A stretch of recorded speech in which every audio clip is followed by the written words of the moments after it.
Jesu Kristu uyinkosi, uJesu Kristu uyinkosi. Ngiyabingelela ubaba umpostoli nomama umpostoli egameni likaJesu Kristu oyinkosi. Baba, ngidlulisa ukubonga into engibona uNkulunkulu eyenza. Mhlazane ngangiqala ukufika entabeni yendlu kaJehova, ngafika ngangilangazelele ukuyokhipha okweshumi. Hhayi ngoba ngangingakukhiphi la bengikhonza khona, ngangikukhipha, kodwa ngangilangazelele ukufika entabeni yendlu kaJehova ngoba ngase ngikhona ekhaya lezwi. Ngangilangazelela ukufika ngiyokhipha okweshumi kwami. Ngangifile engathi ngiyakukhipha kodwa angazi noma ngikukhiphe endaweni e-wrong. Ngangilangazelele ngohlobo olumangalisayo ukuthi ngiyokhipha okweshumi endaweni e-right. Ngakhipha ngosuku lwami lokuqala ngifika, ngazizwa umoya wami ukhululeka, kwangathi khona umthwalo osusiwe. Manje ngibona uNkulunkulu engenzela izimanga la ekhaya. Ukudla kwala ekhaya ekhishini akupheli, akupheli. Kujwayelekile ukuthi kushaye iy'khathi zenyanga ephelayo yokuthi siye kogrosa okunye ukudla suke sekuphelile okunye. Amarayisi suke sekuyinto encane sili-eda. Kusho ukuthi besilokhu silithenga-ke irayisi sithi hhayi ngoba selilincane awuthi sithenge elinye ukuze sigcwalisele ngoba leli lizophela manje. Nofulawa uzophela manje, sithenge omunye ukuthi sigcwalisele. Manje ngiyamangala, kuphela inyanga sekuphele enye yokuthi kumele ngiyogrosa.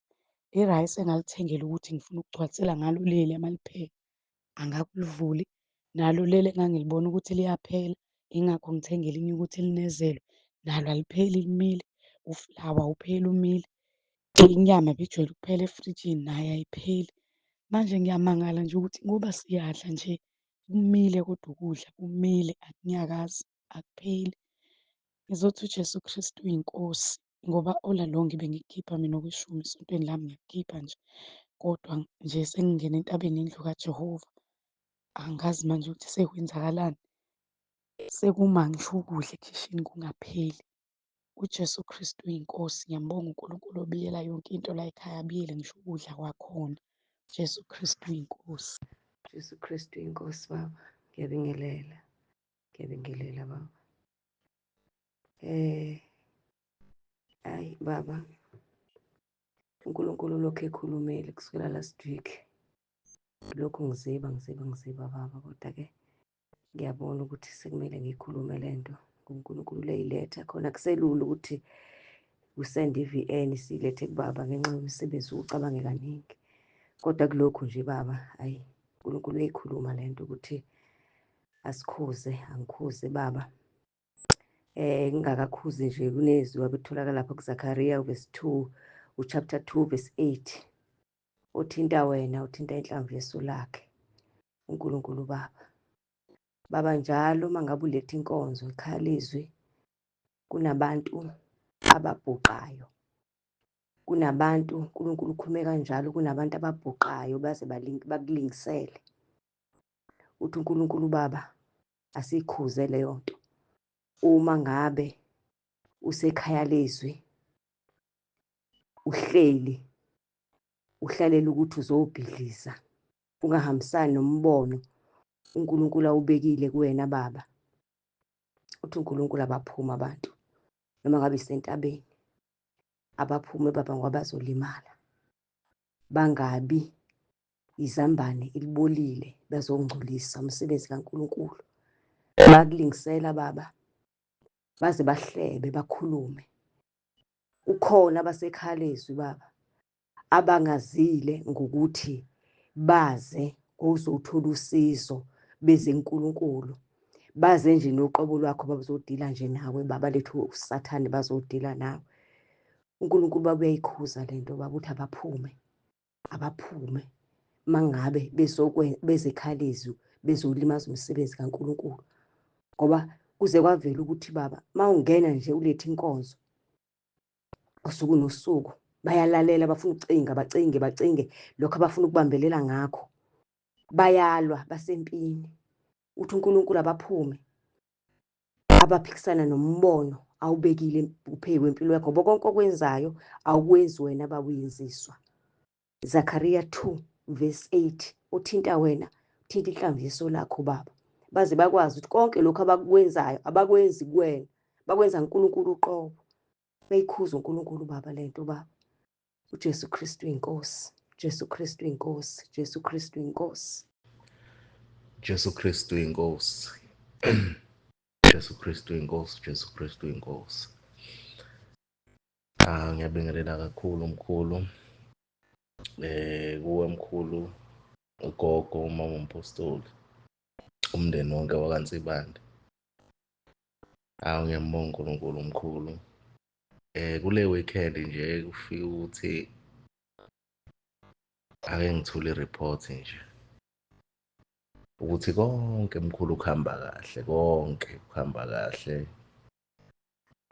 uNkulunkulu usasigcinile. Bengicabanga nje ukuthi hey, ngabe ngiyini ngaphandle kwekhaya lezwi kulelizwe lokuhamba engikulo, njengoba ngisihambe nje kulelizwe.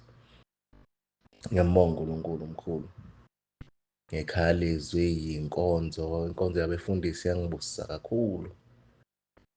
Ngingasho impela ngathi ayingeke, and ngibonga ukuthi ngiphethwe ngibonga ukuthi ngiphethwe umuntu ogitshela kade ngilalela inkonzo.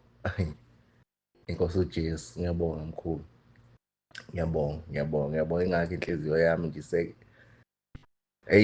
inhliziyo yami ayikho la mkhulu, kodwa ngenxa yokuthi ngiyaqonda ukuthi simele ukusebenza ngokuhlukahlukana kwethu. So but nje ngithanda ngithole i-report mkhulu, konke kuhamba kahle, konke mkhulu kuhamba kahle. Nangemkhuleko kunede kuvela isimo, sinemkhuleko nje, asihluphi, sinemkhuleko yethu esirifeya kuyo.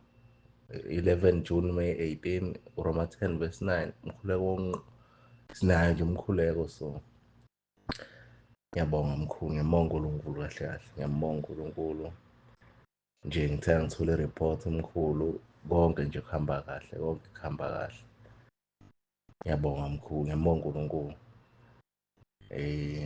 Jesu Kristu inkosi. uJesu Kristu inkosi, Baba nakuwe nomama. Ngiyabingelela nabazalwane bonke abazolalela. Ngithi angidlulise ubufakazi mayelana nokukhokha kweshumi Baba. Selokhu ngaqala ukungena ekhaya lezwi ngakhokha ngokweshumi, ngoba ngumuntu oyisebenzayo. Ngiyaqikelela ukuthi njalo ngiyakukhipha okweshumi. Kanti selokhu ngaqala kukazi emsebenzini wami kwavaleka, kwakhuluma ukuthi hhayi ku-dry, abekho abantu abazothenga noma bazothungisa, kube dry nje, akukaze kwenzeka. Selokhu ngaqala kubhizi, ama-orders angixake ngibona asemaningi, asengaphezu kwami, ngize ngingakhoni nakuphumula kahle, ngibhizi ngisebenza. Ngiyambonga uNkulunkulu ukuthi uyangenelela emkhulekweni yami engiyikhulekayo, ukuthi angivikele. Nemishini yami engiyisebenzisayo ayidingi ukuthi ngilokhu ngiyisevisa, ikhandwe istakhe, cha, konke nje kuhamba kahle. Ngiyambonga uNkulunkulu ngomusa wakhe angenzela wona usuku nosuku. uJesu Kristu inkosi. Ngiyabonga Baba. uJesu Kristu uyinkosi. Ngibingelela baba umpostoli nomama nekhaya lezwi nentaba ethi yabonelelwa. Baba ngibabaza amandla kaNkulunkulu amangalisayo. Kunomama lapha ubesegula iminyaka yaphezulu ka-10 le phansi engavuki. Ngalokhu ngiyaye kuye, kodwa lokhu ngigcine kuye emavikini amathathu edlule. Safike sakhuleka naye Roma 10 neminye imikhuleko. Ngomhla ka-11 ngomgqibelo ngiyile ngafika esevukile, wathi useyaphila, useyehla embhedeni, useyayigeza, usehamba lapha endlini kwakhe. Ngiyambonga uNkulunkulu wethu omuhle, siyambonga uNkulunkulu ngamandla akhe amangalisayo. NgoRoma 10 verse 9 emkhuleko baba sibeyona, siyabonga kakhulu. Siyabonga uNkulunkulu wethu ukuthi uJesu Kristu uyinkosi. uJesu Kristu uyinkosi. Sengathi nabafo bangabuya abangene babesaphuma singayaphi ngoba ukuphila kulapha ekhaya lezi uNkulunkulu wethu siyabonga uJesu Kristu uyinkosi amen. Jesu Kristu inkosi. uJesu Kristu inkosi. uJesu Kristu inkosi Baba. Ngicela ukuxolisa ubaba ukuthi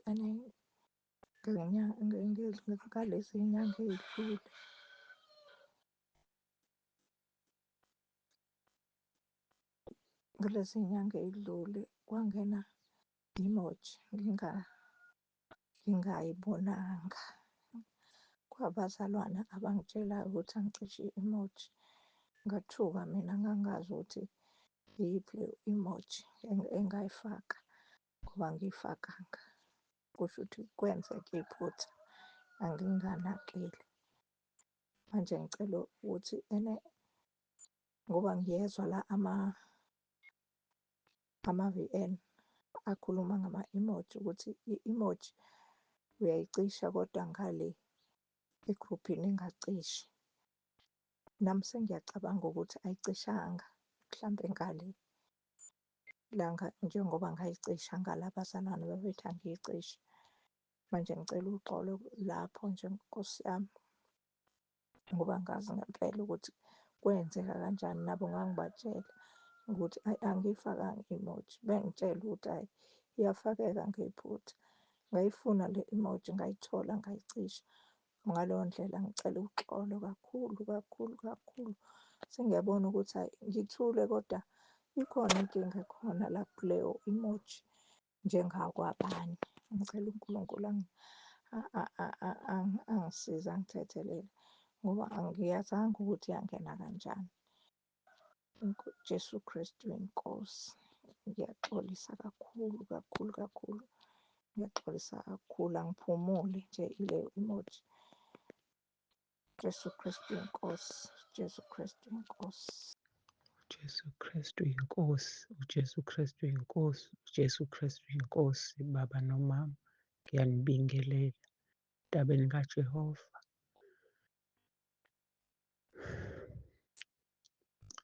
Nasekhaya lezwi ngiyanibingelela ngithi uJesu Kristu inkosi. Ngiphakamisa ukubonga amandla kaNkulunkulu ngendlela eyisimanga impi anginqobele yona ngesonto lamhla ka-12. Ngavuka nginalokho nje enhliziyweni yami ngomgqibelo ukuthi kumele ngihambe ngiyohlanganyela emafakatini nabazalwane. Ngafonela uMam'Sondi wangiyalela ukuthi ngizohamba kanjani. Ngavuka ngempela ngesonto ngahamba ngayohlanganyela. Kanti ngizothi mase ngibuya ntambama landindizela laduma. Kwangena into nje ebovu eyisigaxa umlilo iqale ngale kwenye indlu wathi nalo umfana owelele ngale iqale ngakuyena. Yangena lento iyaphuma ngomnyango kodwa azange senzeka lutho. Ngiyambonga nje uNkulunkulu ngendlela eyisimanga. Ngangilokhu ngithe nje Nkosi siyabonga, Nkosi siyabonga ngoba ngangingazi ukuthi kwenzekani noma mina engididekayo. Kuyaba sengiyezwa ney'ngane zithi hhayi zilibonile leli bhola lomlilo elingenile ekhaya. Ngizothi uJesu Kristu inkosi. Ngiyabonga. uJesu Kristu inkosi. Ngiyabingelela Baba uNsibande, uMama uNsibande, abazalwane bonke ekhaya lezwi nasentabeni yendlu kaJehova kuyabonelelwa. Ngithi uJesu Kristu inkosi. Baba ngicela ukuletha lobufakazi budala. Ngiyaxolisa ukubuletha manje kodwa ngiyacindezeleka ukuthi ngibulethe ukubonga uNkulunkulu. Baba wamemezela umkhosi ka-21 days. Ngathanda ukungena emkhosini. Ngangiqala ukungena emkhosini wey'nsuku ey'ningi kangaka. Ngiyakhumbula ey'ntweni owazisho wathi sazi ukuthi uma ngabe sikhuleka akuyona yonke imikhuleko ephendulwayo. Wathi uma ngabe siphuma emkhosini sikulindele ukuthi sizongena empini noma sobhekana nezimpi. Sahlaseleka la ekhaya baba, emva komkhosi cishe kwadlula iviki lokuqala, iviki lesibili sahlaseleka. Kwaqala kancane nje iy'mpethu zanda ziphezu kombhede, emashidini naphansi kaphethe, kakhulukazi ohlangothini lwami. Kangangokuthi saphoqeleka nobaba ukuthi siphume ekamelweni lethu siyolala kwelinye ikamelo. Ngase ngisikhohliwe isivumo esithi uJesu Kristu uyinkosi, uNkulunkulu wangikhumbuza sona. Emva kokukhuleka iy'nsuku ngabuya emsebenzini, cishe kwakuwusuku lwesine, seyifile ngayibutha ngahamba ngayoyishisa. Kwathi ngosuku ngeviki lwesibili kwahlasela iy'mpukane. Nakhona futhi kwenzeka lokho emva komkhuleko, emva kwey'nsuku zafa. Ngeviki lesithathu kwabuya iy'mpukane ey'nkulu kunalezi zokuqala, lezi ezaziyiqopholozi owawuthi uma uyibheka uhlasimula umzimba. Zona-ke zayiqaqele ngisho nasefasiteleni lase-bathroom, ziningi kwakungathi kuhlatshiwe noma kunuka into ebolile, indlela ezaziningi ngakhona. Kwakusabeka, kodwa uNkulunkulu ekhombisa amandla akhe zashabalala emva kokukhuleka nesivumo esithi uJesu Kristu uyinkosi. Ngiyambonga uNkulunkulu, ngiyamphakamisa, phakamisa amandla akhe. uJesu Kristu uyinkosi. Amen. uJesu Kristu inkosi baba, uJesu Kristu inkosi. Ngiyabingelela egameni likaJesu Kristu. Nasemini ngithi uJesu Kristu inkosi. Baba ngiletha ubufakazi. Ngiyazi ukuthi inkonzo zase-Cape Town azikaqala, kodwa ngicela ukuletha ubufakazi ngephupho engingaba nalo ngazo inkonzo zase-Cape Town. Ngiphupha baba ngise-Cape Town khona enkonzweni yakhona. Cape Town angiyazi, angikaze ngaya nje before e-Cape Town, kodwa bengikhona kule nkonzo le ekhona ezoba khona iqala kusasa. Manje bekugcwele enkonzweni yakhona baba, and ushumayela, mawushumayela uphethe imayikhi uhamba ephasejini. So wafika la bengihleli ngakhona, kwi-row bengihleli ngakhona, ubuzise ukuthi umbuzo ukuthi uNkulunkulu usenzeleni so far since sifikile eCape Town. Angisamkhumbuli umuntu obengusisi uba ukhulume wathini, but mina ngikhulume ngemuva kwakhe ngibonga uNkulunkulu angenzele kona ngoba ngise-Cape Town enkonzweni. Ngiyakhumbula ngize ngithi uNkulunkulu uye wafohla, uyoba uNkulunkulu ofohlayo ngale nkonzo, futhi akenzelanga thina kodwa wenzele igama lakhe udumo. Ngikoda uPsalms 115 ngithi bengenzeli thina kodwa bekesenzela igama lakhe udumo. Omunye umfana naye wabese kakhuluma esisho ukuthi since efikile ubonga endaweni ubeleli kuyo abakhonanga, bekumele ukuthi babhadale, but ngoba befikile laphaya nabo baye balaliswa mahhala, baye benzele izinto mahhala, isevisi bebeyenzelwa la bebekhona iyaba mahhala, naye bonga uNkulunkulu. So ngabe sengivuka ngibonga uNkulunkulu ngokuthi uzoba khona nase-Cape Town, nanoma umzimba wona ungekho, kodwa umzimba nangona umzimba wenyama ungekho, kodwa umzimba kamoya wona ukhona, and uzozwa nobukhona bukaNkulunkulu khona. Lokho babengifuna ukudlulisa namhlanje. Siyambonga uNkulunkulu kakhulu. uJesu Kristu inkosi. uJesu Kristu uyinkosi. Baba ninomama, ngiyanibingelela egameni likaJesu Kristu waseNazaretha. ngibingelela ikhaya lizwi, ngibingelele entabeni yendlu kaJehova kuyabonelelwa. Ngiyabonga kakhulu ukuthola le thuba lokwangikulethela ubufakazi. Nginobufakazi baba, ngiyabonga kakhulu. Ngibonga umkhuleko wasipha wona. Ngibonga konke osenzela kona baba. Ngiletha lo bufakazi nje ngenxa yalo mkhuleko isivumo esithi uJesu Kristu uyinkosi. Ngomhla ka-27 Julayi kwagula udadewethu eshaywe i-stroke kanzima. Wafona nje ngo-4:45 ekuseni wathi useshaywe i-stroke ekude eseMpendle, mina ngilale ngikhona. Sasuka-ke sahamba sayombheka, samfica ulele phansi ulokhu ewile uthi uwe ngo-4:30.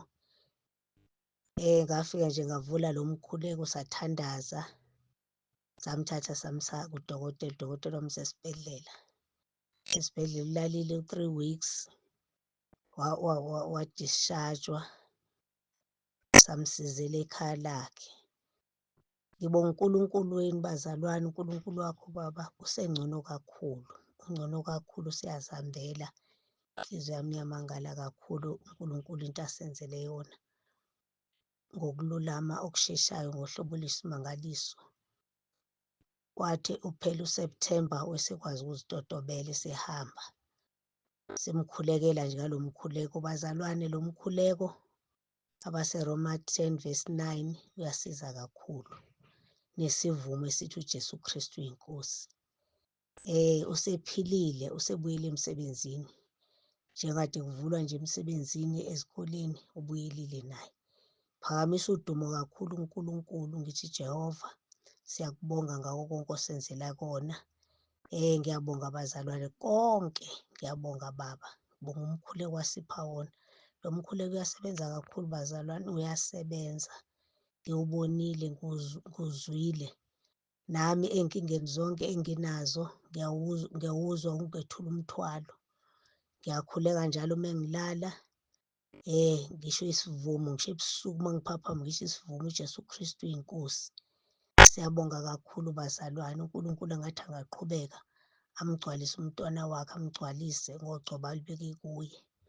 Ngiyabonga bazalwane, uJesu Kristu uyinkosi. Amen. uJesu Kristu uyinkosi, uJesu Kristu uyinkosi, uJesu Kristu uyinkosi. Ngiyabingelela ekhaya lezwi nasentabeni yendlu kaJehova kuyabonelelwa. Ngibingelela ubaba umpostoli uNsibande kanye nomama umpostoli uNsibande kanye nabo bonke abahlala ekhaya nabazalwane bonke ngiyababingelela.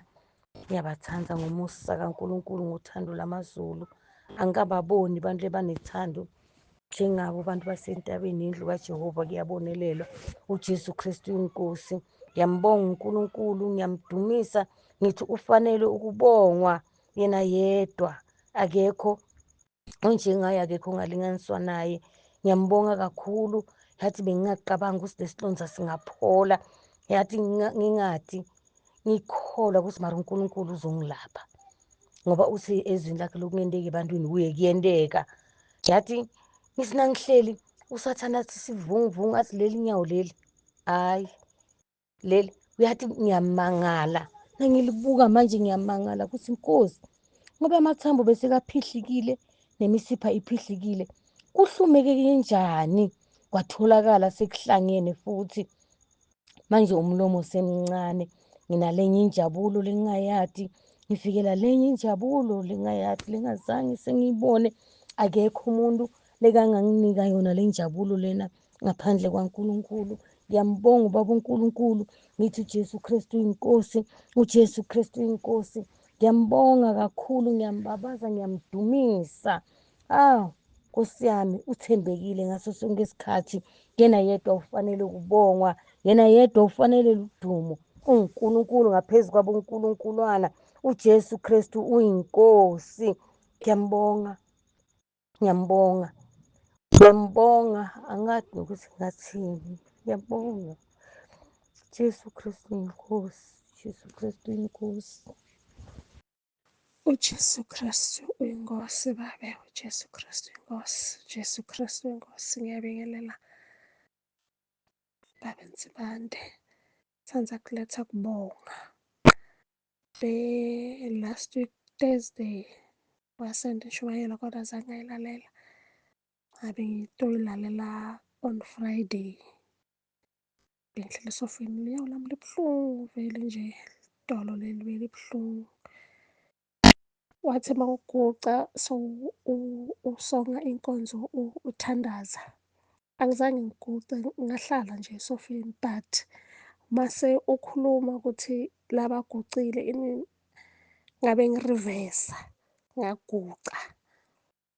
Mangiguca from that day idolo lami lanyalo sengiyakhona ukuguca, alisekho buhlungu because bese ngicabanga nokuthi maybe ngihambe ngiyoli-check-isa because bengifila ngathi i-cartridge iphelile. But after ngigucile that day, because bengihlala ngiguca mawuthandaza, but that day ngihlulekile vele ngoba elinye uve bengiliva ukuthi liyala.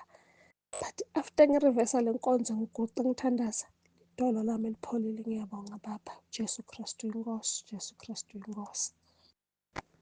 uJesu Kristu uyinkosi, uJesu Kristu uyinkosi, uJesu Kristu uyinkosi. Ngicela ukungabingeleli, ngiphuthuma lo 3 minutes ngathi indaba yami inde kancane. La utata-ke mayezongena ezwini uyavama uba ngesinye isikhathi angavele aqonde ezwini, aqale adlule ezonweni zethu. Kuke kwathi-ke kuleli viki eliphelayo kutata-ke wakota esinye isono, kanti yile nto nami ndayenza. Yena wayibeka-ke yena ijaje injalo-ke, ndabe mina ngiyibhincisile-ke uma ngiyibhala ngathi-ke la uNkulunkulu ukhuluma nami la, mangikhambe ngiyobhala njengoba utata ejajisa, nami ngiyojajisa. Ngasengijajisa-ke ngasengijajisa-ke ngiye ngabona ukuthi uNkulunkulu la ukhuluma nami uba mangiyolungisa.